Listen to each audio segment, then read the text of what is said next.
अलसी के लड्डू सिर्फ एक मिठाई नहीं बल्कि पूरी सेहत की दवा है। अलसी के लड्डू खाने से हमारे शरीर में गर्माहट बनी रहती है, हड्डियां मजबूत होती हैं, पाचन तंत्र अच्छा होता है और महिलाओं के लिए बहुत फायदेमंद होता है। कमजोरी और थकान तो दूर होती ही होती है, साथ में ये हमारे बालों के लिए बहुत अच्छा होता है। इसलिए पुराने ज़माने से ही हमारे घरों में अलसी के लड्डू ज़रूर बनाए जाते हैं। इस सर्दी आप भी अलसी के लड्डू ज़रूर बनाएं इस आसान सी रेसिपी को देखकर। हेलो दोस्तों, स्वागत है आपका मेरी किचन में होम फ्लेवर बाय निशा, जहां मैं आपके साथ शेयर करती हूं देसी, हेल्दी और आसान रेसिपीज़ जो पूरे परिवार के लिए फ़ायदेमंद होती हैं। चलिए लड्डू बनाना स्टार्ट करते हैं। हमने 1 किलो अलसी लिया है, साथ में कुछ ड्राई फ्रूट्स लिए हैं, 1 कटोरी घी। ड्राई फ्रूट्स में मैंने काजू, बादाम, पिस्ता लिया है। साथ ही मैंने लिया है गोंद 1 बड़ी कटोरी, पंपकिन सीड्स, सनफ्लावर सीड्स और वाटरमेलन सीड्स और गुड़ लिया है।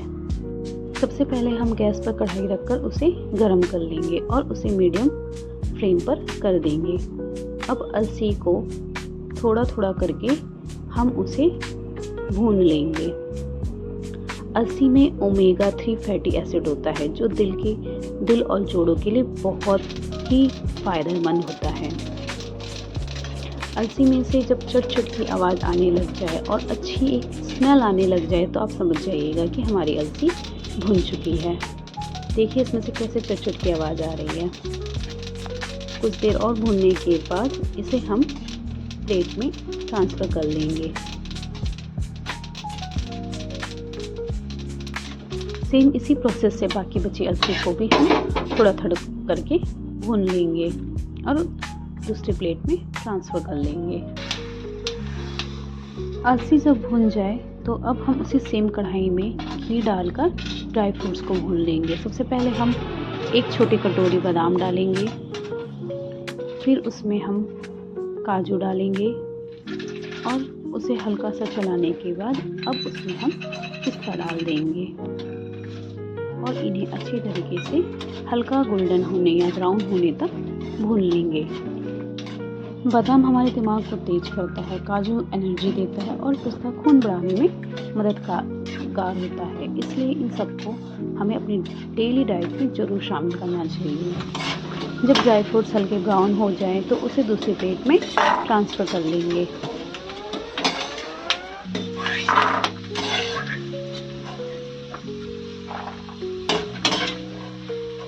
बचे हुए घी में अब हम अपने तीनों सीड्स डाल देंगे। इन सीड्स में प्रोटीन भर भर के होता है, ये भी हमारी स्किन के लिए बहुत फ़ायदेमंद होता है। सबसे पहले हमने पंपकिन सीड डाला था, अब सनफ्लावर सीड्स डाल रहे हैं। साथ में हम वाटरमेलन सीड्स डाल देंगे और इन्हें अच्छे से भून लेंगे। जब ये हल्का ब्राउन हो जाए तो इसे भी दूसरी प्लेट में निकाल कर ट्रांसफ़र कर लेंगे। इसे भुनने में कम से कम 1 से 2 मिनट का ही समय लगता है।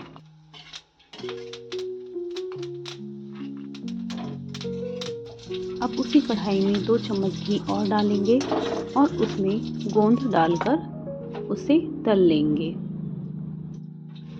गोंद हमारी हड्डियों को मजबूत करता है और शरीर की कमजोरियों को दूर करता है।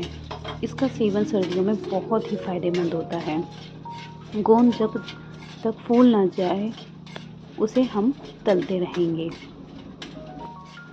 देखिए हमारी गोंद फूलना शुरू हो चुकी है। जब गोंद फूल जाए तो उसे भी निकालकर एक बड़ी सी परात में या जिसमें भी आप लड्डू बनाना चाहते हैं उसमें ट्रांसफ़र कर लेंगे।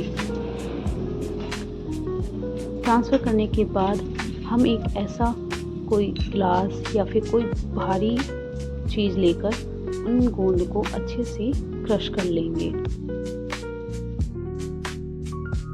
अब हम मिक्सर ग्राइंडर में अलसी को दरदरा पीस लेंगे।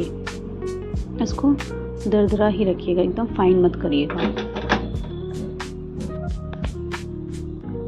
जब अलसी पीस जाए तो इसको हम उसी सेम परात यानी बड़ी प्लेट जिसमें हमने गोंद को क्रश किया था उसमें ट्रांसफ़र कर देंगे। ऐसे ही बची हुई अलसी को भी हम पीस लेंगे।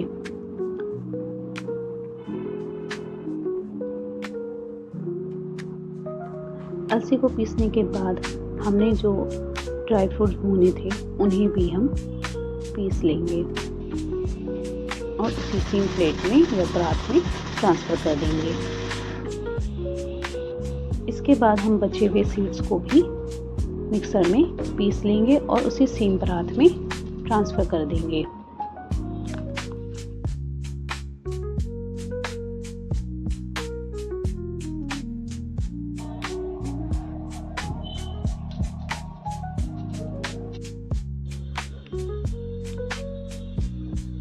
अब हम लड्डू के लिए चाशनी तैयार करेंगे।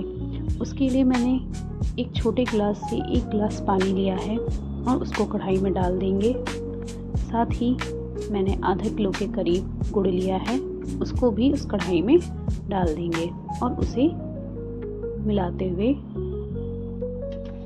उसकी एक चाशनी तैयार कर लेंगे। याद रखिएगा चाशनी हमें एक तार की नहीं तैयार करनी है, नहीं तो जिससे हमारे लड्डू एकदम टाइट बनेंगे।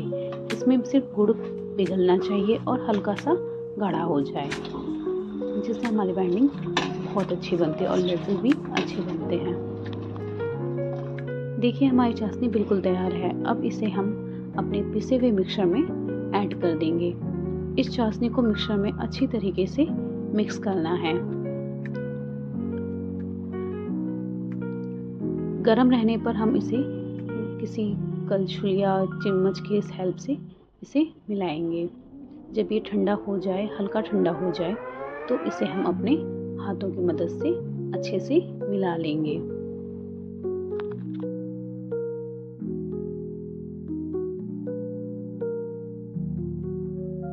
चाशनी और अलसी अच्छे से मिक्स हो चुकी है। अब इसका हम जिस साइज़ के चाहे उस साइज़ के लड्डू बना सकते हैं।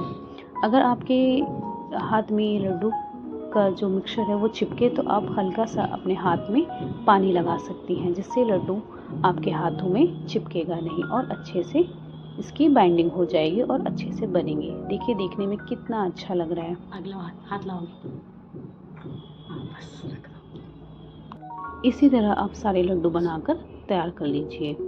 इन लड्डुओं को आप 1 महीने तक एयर टाइट कंटेनर या डिब्बे में बंद कर रख सकते हैं। दिन में 1 लड्डू आपकी हेल्थ के लिए बहुत अच्छा सुधार लाएगा।